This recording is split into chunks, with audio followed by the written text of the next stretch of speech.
A prova de Ciências Humanas do Enem, nossa, às vezes parece um labirinto, não é? Cheia de datas, nomes, teorias, mas calma, não precisa ser assim. A ideia aqui é justamente entregar um mapa, um roteiro bem claro, bem estratégico, para dominar essa prova de uma vez por todas. Bora decifrar juntos os segredos de humanas? O desafio começa aqui, ó, com esse número, 45. 45 questões. Mas o pulo do gato é que elas não estão ali para testar a memória, sabe? O que elas querem ver de verdade é a capacidade de pensar de forma crítica. Cada questão, na real, é uma chance de mostrar que se sabe analisar, interpretar e, principalmente, conectar as ideias. E essas 45 questões, elas passeiam por 4 grandes áreas, né? História, geografia, filosofia e sociologia. Só que, e aqui fica o alerta, na prova, elas não vêm em caixinhas separadas, não. Muito pelo contrário, elas estão sempre entrelaçadas, uma conversando com a outra. É tudo junto e misturado. Beleza, para desvendar essa prova, nosso plano de ataque vai ser este aqui. Primeiro, a gente vai entender o desafio de humanas. Depois, vamos mergulhar em como a prova pensa. Aí a gente foca nos tópicos mais frequentes. Em seguida, vou contar qual é o segredo da filosofia e sociologia. E, para fechar com chave de ouro, estratégias mestras. Ok, vamos começar pelo ponto mais importante de todos. A prova de humanas do Enem, gente, ela não está interessada no que se sabe, mas em como se pensa. E sacar isso é a grande virada de chave. É o que muda o jogo na preparação. É isso aí. O ponto crucial é exatamente este. O Enem não está nem aí se uma data foi decorada. O que a prova quer ver é a capacidade de analisar um fato.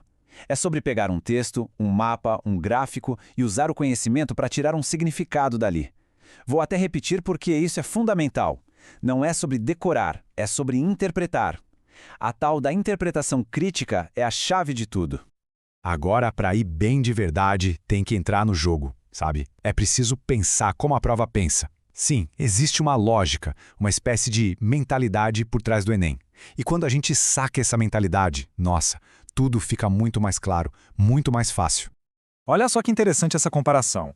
De um lado, aquela abordagem antiga, sabe? De decorar fatos isolados, focar numa matéria só. Isso aí, gente, pode esquecer. Simplesmente não funciona mais para o Enem. Do outro lado, é o que a prova exige hoje.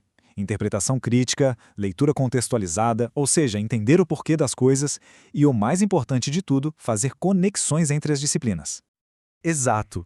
E é com base nesses princípios que a prova toda é amontada. Ela vai sempre fazer essa ponte entre o passado e os debates de hoje. Vai exigir uma leitura que mistura tudo e vai usar o que está acontecendo no mundo, as notícias, como um gancho para cobrar os conceitos teóricos. Certo. Se a gente já entendeu como a prova pensa, vem a pergunta que não quer calar. Tá, mas o que estudar? A real é que alguns temas são figurinhas carimbadas no exame. São aqueles que sempre aparecem.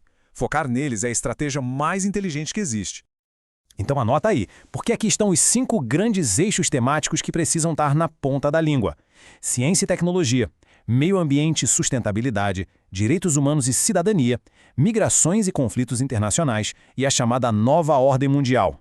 E por que esses? Simples, porque são os grandes debates que estão moldando o nosso tempo. Por isso mesmo, é presença quase garantida na prova. Beleza, agora a gente vai para um ponto que é quase um segredo, mas que pode destravar a prova de humanas inteira. E esse segredo está em 2 disciplinas que muita gente negligencia: filosofia e sociologia. Ué, mas por quê? Por que logo essas 2? O que a filosofia e a sociologia têm de tão especial assim pro Enem, afinal? A resposta, na verdade, é bem simples. Elas dão as ferramentas conceituais. É a filosofia e a sociologia que nos ensinam a desmontar um argumento, a entender como a sociedade se organiza, a sacar quem tem o poder e por quê. Elas são, literalmente, a base do pensamento crítico que o Enem exige em toda a prova e não só nas questões que são especificamente delas. Vamos pegar um exemplo prático. Contrato social. Esse é um conceito central. É aquela ideia fundamental de que a gente abre mão de certas liberdades em troca de segurança, de ordem. Por que isso cai tanto? Porque é a base para discutir qualquer coisa sobre o papel do Estado, sobre direitos, sobre deveres. É um conceito-chave que abre muitas portas na prova. Outro conceito importantíssimo, ideologia. E aqui, muito cuidado, não estamos falando de algo bom ou ruim, tá? De forma bem simples, o sistema de ideias que molda a nossa visão de mundo.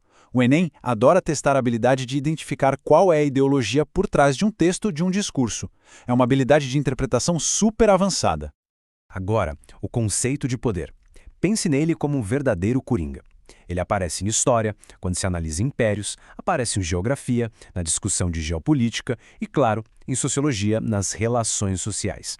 Entender o poder e as suas diferentes formas é essencial para conseguir conectar os pontos na prova. E para fechar esse bloco de conceitos, modernidade. Esse conceito é a chave para entender as grandes viradas do mundo lá a partir do Renascimento, da Revolução Científica, do Iluminismo. Muitos dos debates que a gente tem hoje sobre o indivíduo, a razão, a ideia de progresso, nasceram ali. Por isso, é um tema que sempre volta. Muito bem, com essa base teórica e conceitual bem sólida, vamos para a parte prática. Como é que a gente transforma todo esse conhecimento em acertos na hora da prova? A dica aqui é ter um processo mental, um passo a passo para qualquer questão. Primeiro passo, analise a fonte.